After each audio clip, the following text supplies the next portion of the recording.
কিছু কিছু মানুষ বলে যে শহরের বাসায় আবার কাজ কিসের, যত কাজ তো গ্রামের বাড়িতে।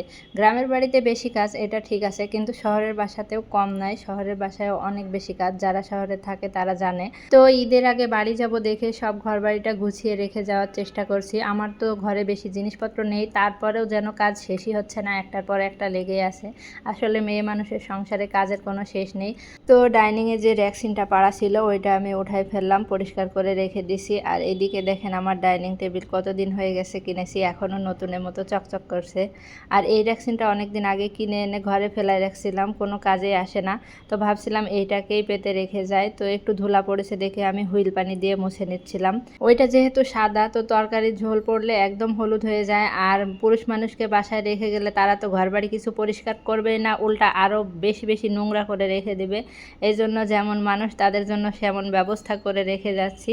তো এইটা ডাইনিংয়ে পেতে নেব। ওইদিকে আবার মাহিরের বাবার জন্য 2 দিনের রান্না করেও রেখে যেতে হবে, যেহেতু আমি কয়েকদিন আগেই বাড়ি চলে যাব। তো আমার ভিডিওটা যদি আপনাদের কাছে ভালো লাগে অবশ্যই লাইক কমেন্ট শেয়ার করে পাশে থাকবেন। ধন্যবাদ সবাইকে। আসসালামু আলাইকুম।